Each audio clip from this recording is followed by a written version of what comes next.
Hello viewers, আসসালামু আলাইকুম। ফারকাত medicine solution YouTube চ্যানেলে আপনাদের সবাইকে স্বাগতম। আমাদের এই ইনফরমেটিভ মেডিসিন রিভিউ ভিডিওগুলো যদি আপনাদের ভালো লেগে থাকে তাহলে চ্যানেলটি সাবস্ক্রাইব করে লাইক, কমেন্ট, শেয়ার এবং বেল আইকনটি ক্লিক করে পাশেই থাকুন। আজকে আলোচনা করব এসএমসি এন্টারপ্রাইজ লিমিটেড কোম্পানির একটি ওষুধ সম্পর্কে, যার ব্র্যান্ড নেম সিকোরাল ডি। সিকোরাল ডি একটি ট্যাবলেট। এই ট্যাবলেটটি ক্যালসিয়াম এবং ভিটামিন ডি3 সমন্বিত একটি ট্যাবলেট, যা মূলত হাড়ের স্বাস্থ্য উন্নত করতে এবং ক্যালসিয়ামের ঘাটতি পূরণে ব্যবহৃত হয়ে থাকে। সিকোরাল ডি ট্যাবলেট এর প্রধান উপাদান হল ক্যালসিয়াম কার্বনেট এবং ভিটামিন ডি3।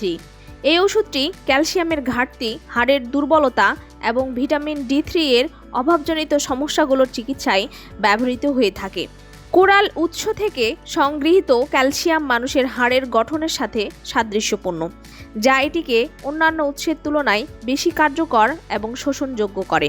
ভিটামিন ডি3 ক্যালসিয়ামের শোষণে সহায়তা করে এবং শরীরের ক্যালসিয়ামের ভারসাম্য রক্ষা করে।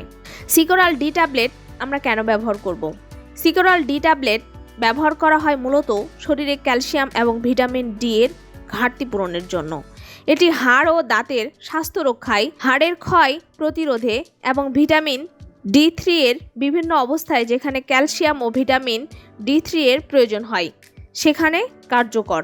এটি বিশেষ করে প্রবীণ ব্যক্তি, গর্ভবতী নারী এবং ক্যালসিয়ামের অভাবে আক্রান্ত ব্যক্তিদের জন্য ভীষণ উপকারী একটি ট্যাবলেট।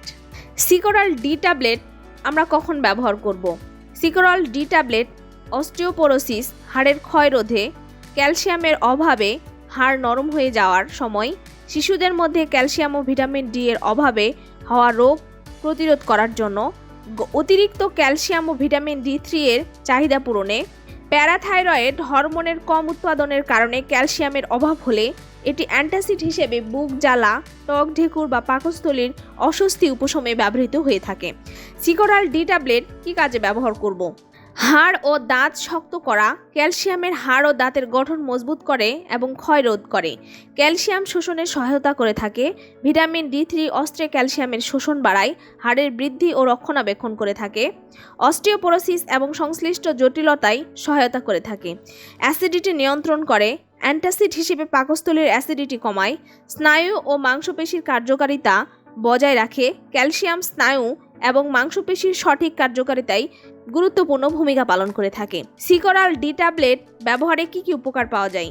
সিকোরাল ডি ট্যাবলেট ব্যবহারে হাড়ের শক্তি বৃদ্ধি হয়, হাড় ও দাঁতের ক্ষয় রোধ করে এবং মজবুত করে, ক্যালসিয়ামের ঘাটতি পূরণ করে, শরীরে ক্যালসিয়াম ও ভিটামিন ডি3 এর অভাব দূর করে, অস্টিওপোরোসিস প্রতিরোধ, প্রবীণ নারী পুরুষদের হাড়ের ক্ষয় রোধে সহায়তা করে থাকে, গর্ভবতী নারী ও শিশুদের হাড়ের বিকাশে সহায়তা করে, বুক জ্বালা, টক ঢেকুর এবং বদহজমের সমস্যা কমায়।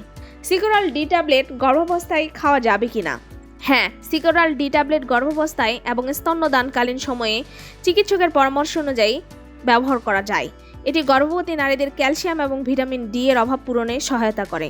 তবে দৈনিক 1500 মিলিগ্রাম ক্যালসিয়াম এবং 600 এর বেশি হওয়া উচিত নয়, কারণ অতিরিক্ত মাত্রায় গ্রহণ হতে পারে রক্তে ক্যালসিয়ামের মাত্রা বেড়ে যাওয়া, যা উন্নয়নশীল ভ্রূণের জন্য ক্ষতিকর হতে পারে। স্তন্যদানকালীন সময়ে এটি ব্যবহার নিরাপদ, তবে শিশুকে অতিরিক্ত ভিটামিন দেওয়া হচ্ছে কিনা তা নিশ্চিত করতে হবে। সিকোরাল ডি ট্যাবলেটের পার্শ্ব প্রতিক্রিয়া। সিকোরাল ডি ট্যাবলেটের কিছু পার্শ্ব প্রতিক্রিয়া দেখা দিতে পারে, যেমন পেট ফাঁপা, বুক জ্বালা, ডায়রিয়া, কোষ্ঠকাঠিন্য ইত্যাদি। যদি গুরুতর আকার ধারণ করে তাহলে দ্রুত ডাক্তারের সাথে যোগাযোগ করতে হবে। সিকোরাল ডি ট্যাবলেটের ব্যবহার বিধি। ডোজ রোগীর অবস্থা, বয়স এবং চিকিৎসার ধরনের উপর নির্ভর করে। প্রাপ্তবয়স্কদের জন্য দৈনিক 1 থেকে 2টি ট্যাবলেট খাবারের সাথে বা চিকিৎসকের পরামর্শ অনুযায়ী খাওয়া উচিত। শিশুদের জন্য চিকিৎসকের পরামর্শ অনুযায়ী ব্যবহার করা উচিত। ট্যাবলেটটি পানির সাথে গিলে খেতে হবে। খাবারের সাথে বা খাবারের পরে খাওয়া উচিত, কারণ এটি ক্যালসিয়ামের শোষণ বাড়ায়। টেট্রাসাইক্লিন বা ফ্লোরাইড জাত ঔষধের সাথে গ্রহণের মধ্যে কমপক্ষে 3 ঘন্টার বিরতি রাখতে হবে, কারণ এগুলো ক্যালসিয়াম শোষণ কমাতে পারে। সিকোরাল ডি ট্যাবলেটের কিছু সতর্কতা ও পরামর্শ।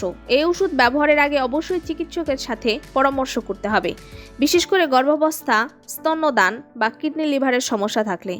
অতিরিক্ত মাত্রা এড়িয়ে চলতে হবে। অতিরিক্ত ক্যালসিয়াম গ্রহণে কিডনিতে পাথর বা হাইপার ক্যালসেমিয়া হতে পারে। কিডনির সমস্যা থাকলে সিরাম ক্যালসিয়াম ও ফসফেটের মাত্রা নিয়মিত পর্যবেক্ষণ করতে হবে। শাক, যব বা দুগ্ধজাত খাবার ক্যালসিয়ামের শোষণ কমাতে পারে, তাই খাবারের সময়সূচি ঠিক করতে হবে।